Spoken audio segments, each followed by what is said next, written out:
And carrots. Putting carrots down, you just sprinkle them on the ground? Yes. You ain't have to push them in the dirt? No.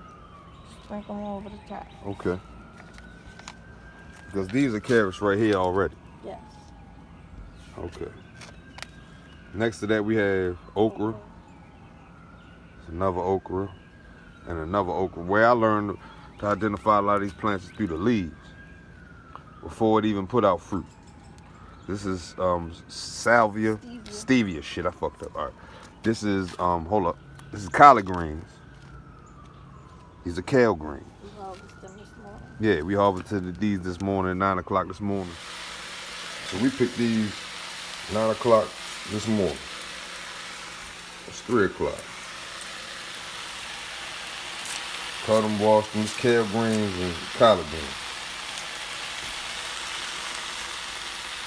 How many plants do you think this was? How many plants? 1, 2, 3, 4, 5, 8 plants between kale and collard green days? Yeah. Okay. And it was pretty much a whole, shopping bag that you would get from a grocery store. Just one bag, one plastic bag. It's full of it. We had more kale than we had collard. So, what we doing right here? Chopping my greens up, frying them. Frying them, all right? In this pot, what we doing? That's the broth that's going inside the greens. The broth that's going inside the greens. So what does the broth that's going inside the greens entail? What is it, What's in it? Smoked turkey. Smoked turkey, what else? Broth. Broth, what kind of broth? Chicken broth? Okay, no onions or nothing? Onions in there, yes. Onions in there? Yeah. It's gonna take how long to make? About 30 minutes. I think it's gonna take longer than 30, but okay. No, not really. Yeah, if you just cooked the batch done at 3 o'clock this afternoon. So we got more kale over here. This is a pepper plant. We got a whole nother row of peppers all in these grow bags outside of these beds. So this big ass plant is cabbage. Like, look how big that is compared to this thing. This thing is 4x4. I'm gonna say that's a good damn near 4 feet, 3.5 feet. Let's take up the whole thing. The ones that's coming out the ground, these are onions. We got onions in this bed. We even got them in some pots over there. They grow under the dirt, just like these carrots do. And we got some potatoes that do the same damn thing. Let's see what else we working with. We got 2 more cabbage in this bed. This is a whole nother bed. If you see the separation, we got 3 4x4 foot beds. This one has what's this called again? Sorrel. Sorrel. It's kind of a lettucey thing, but it tastes kind of bitter to me. Got 2 cabbage plants, some onions, that little flower back there. That's the same as this one, and that one is called a marigold, but that's used for pollination. And this is the sunflower. Oh, we gonna show them the sunflower. Okay, these are beans in this corner, and you see that netting, that chicken wire, something like a trellis so it can climb up there as a vining plant. But this sunflower, you see those wood posts, 1, 2, and 3 on the corners. On the corners, they're 4 foot tall and 5 foot tall. So this is a sunflower, this big ass plant you're looking at. The head hasn't came in yet. Get the hell off me. Where you will see a sunflower, and the sunflower seeds are produced right in the middle right here, but it's about 5 feet tall at this point. The stalk is hella thick. Like, you can see it compared to my finger or 2 fingers. It's pretty goddamn thick. You know what I'm saying? So it's getting there.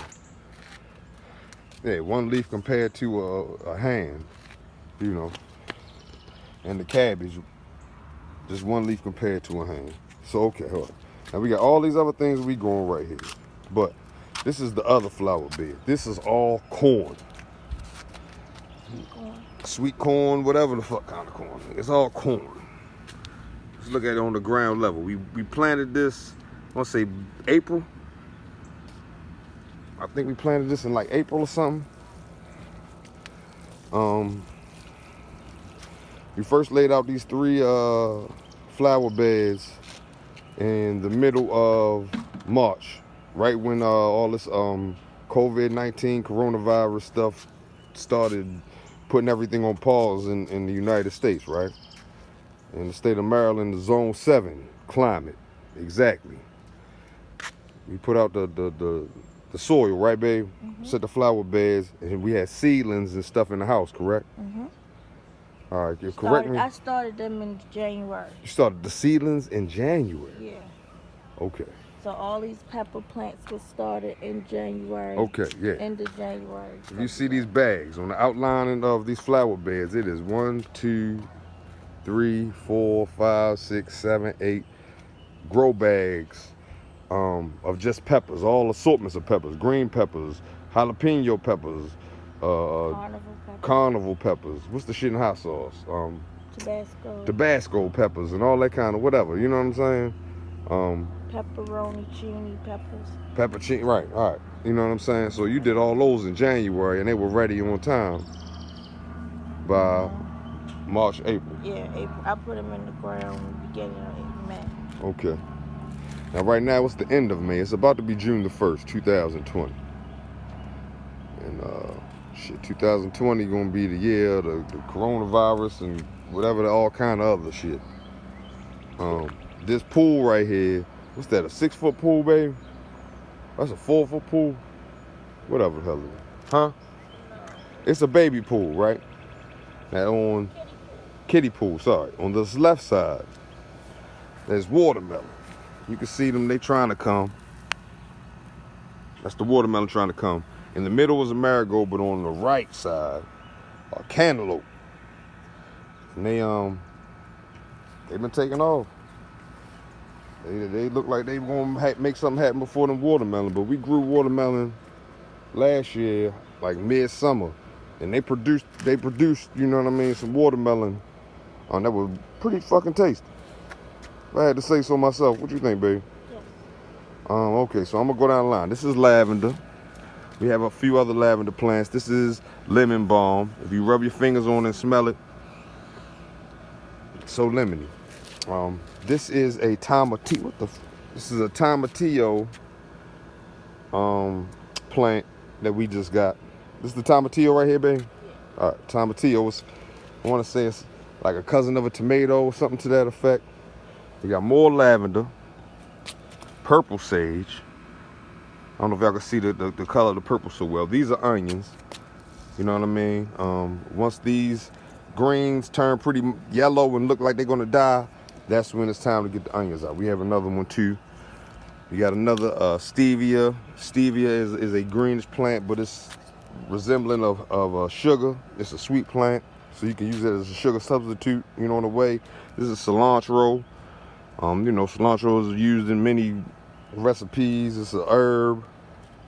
Another stevia, another onion. Let's see, we got basil right here. Another sage. Some other things that are growing, pepper plants, marigolds, okra, other stuff like that. Another sage right here. This is another baby pool, but this is all strawberries. This is all strawberries. You see, these are still maturing. One kind of turned red, it's very small. You know, it's our second year, I believe, doing the strawberries. So, let's see, another okra. This is the whole row. 1, 2, 3, 4, 5, 6, 7, 8 grow bags and pots of all assortment of peppers. Pepperoncinis. What is this gonna tell me what it is? I can't see it. But these are all peppers. You know, like I said, this is carnival pepper. Like I said, this is pretty much June the 1st. It's the end of May, right at the beginning of June. Fish pepper. Okay, this is jalapeno. Jalapeno pepper. Carnival peppers, and this is garden salsa hot peppers. All right. Now as well, we have some basil in here. I want to say this is a tomato. This is a tomato plant. Some more marigolds. The marigolds help with the pollination of the plants. It's a bean plant. You can see it has a trellis. It can climb up pretty good. You know what I'm saying? They haven't produced anything yet, but you see how tall that is. That's about 7 feet tall from the ground up. I'm just telling you. Let's see. We got potatoes. We grew potatoes as well. Russet potatoes in a grow bag. So we getting there. These are pretty much like once it fills up, we just took the, you know, the sprouts that ever come out of potato. When you say the potato's bad, well, that's when you put them in the dirt, and this is what it will produce over time. And once these grow out some more, kind of die off and turn yellowish and look like they're no good anymore, that's when it's time to harvest them. This is a squash plant. I'm not sure exactly what kind of squash, but it's getting there. You see some of the flowering, it died off. It's supposed to be pollinating. I don't know exactly how long, but I know this wasn't here this morning. This is how fast these plants grow. This was not here this morning. This is probably about, I'm gonna say 6 in the afternoon on May the 29th, 30th, whatever the hell the day is. And that was not there this morning. But it's out this afternoon, huh? This evening, yeah. But this is a squash plant. You know, we use the hair as the hair as a boundary for the dirt for the plants. It almost becomes kind of a sickness or a disease. It can spread germs and such. So, you know, as of the end of May 2020, this is what it looked like. We're gonna see what it looked like come the middle of the summer or the full-blown summer. But I think these y'all gonna be hella surprised to see this corn right here probably next time I show you. They probably gonna be up here. You know what I'm saying? In comparison to this picture. So that's what it is, man. I gotta learn to feed yourself. Cause what's going on now is hella crazy, and things get tainted with some virus and sickness and disease and all kind of other terrible shit. So learn to do it for yourself. You know, you can't go wrong doing it for yourself. You want it done right, do it yourself.